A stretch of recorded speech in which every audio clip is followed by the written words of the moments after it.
अभाज्य गुणनखंडन विधि द्वारा निम्नलिखित पूर्णांकों के HCF और LCM ज्ञात कीजिए। यहाँ पे कह रहे हैं कि आपको 3 संख्याएं दी हैं, आपको कुछ नहीं करना, पहले अभाज्य गुणनखंड विधि द्वारा जो है उनके गुणनखंड निकाल लो और फिर LCM और HCF बता दो, और कुछ नहीं बताना है। चलिए आपको बता देते हैं। तो पहला सवाल है आपका 12। तो चलिए 12 का पहले कर लेते हैं सर साइड में। 2 छंग 12, 2 तियां 6, 3 इक्कम 3। ठीक है, चलो लिख लो। यह आया आपका 2 गुणे 2 गुणे 3। दूसरी संख्या आपकी 15, तो यहाँ पे 15 बराबर करके लिख लो। 15 का निकाल लो। 3 15, 5 इक्कम 5। ठीक है, तो ये आपका निकल गया 3 गुणे 5। ठीक है, फिर क्या है 21, तो फिर यहाँ पर 21 का निकाल लो। 3 सत्ते 21 और 7 इक्कम 7। ठीक है, तो यहाँ पे लिख लो 3 गुणे 7। क्या निकालना है? HCF और LCM। चलिए निकालते हैं।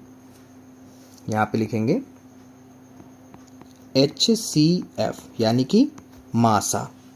तो देखो क्या क्या मिल रहा है, 3 हर जगह है, 3 यहाँ पर भी है, 3 यहाँ पर भी है। 3 का देखो तीनों जगह जोड़े मिले, 3 संख्या है तो तीनों जगह वो संख्या होनी चाहिए।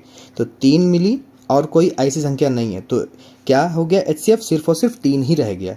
LCM निकालने के लिए आपको पता है कि आपने जो HCF निकालो पहले तो उसको लिख लो और फिर जो बचा उनको लिख लो। 2 बचे हैं 2 बार, 1 2 बार, फिर 5 बचा है और फिर 7 बचा है, जैसे कि आप स्क्रीन पर देख सकते हैं। इनकी गुणा कर लो, 3 दूनी 6 और ये 6 दूनी 12, 12 पंजे 60 और 60 सत्ते 420। ठीक है, ये आ गया आपका आंसर। ओके, पहला हो गया। दूसरा देखो, दूसरा कह रहा है 3 संख्याएं 17, 23 और 29। चलो यहीं पे निकाल लेते हैं। पहला हो गया आपका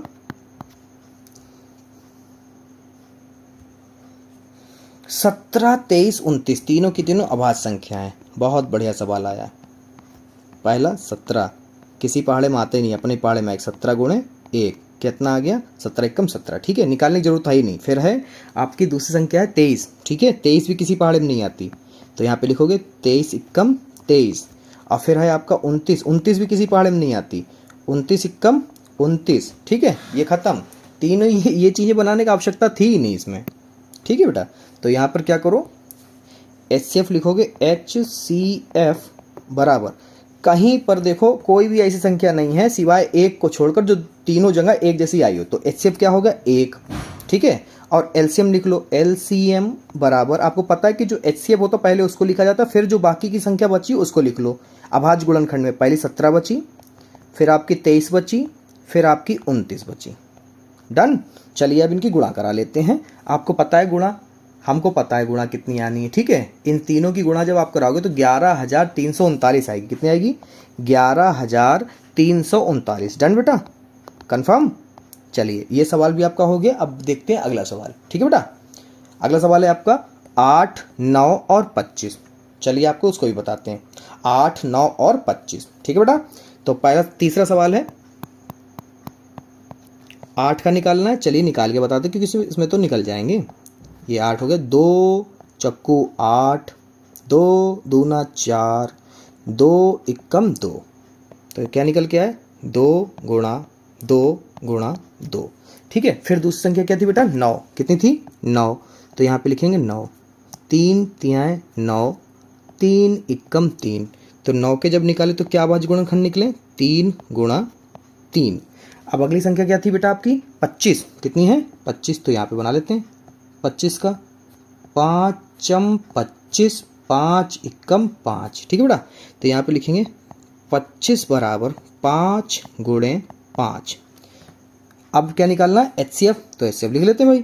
तो यहाँ पे लिखेंगे HCF बराबर, ध्यान से देखो बेटा, कोई भी किस तीनों संख्याओं में 8 के अभाज्य गुणनखंड में, 9 के अभाज्य गुणनखंड में, 25 के अभाज्य गुणनखंड में ऐसी कोई भी संख्या नहीं आ रही जो तीनों के अभाज्य गुणनखंड में एक जैसी हो। तो नहीं है तो फिर क्या होता है? 1, क्योंकि सबके बट्टे देखो सब कहाँ पे रुकते हैं, साके 1 पे रुकते हैं, तो 1 लिख सकते हो। ओके, अब LCM एलसीएम में आपको पता है कि सबसे पहले जो एचसीएफ है पहले तो उसको लिख लो, अब जो बचा उसको लिख लो।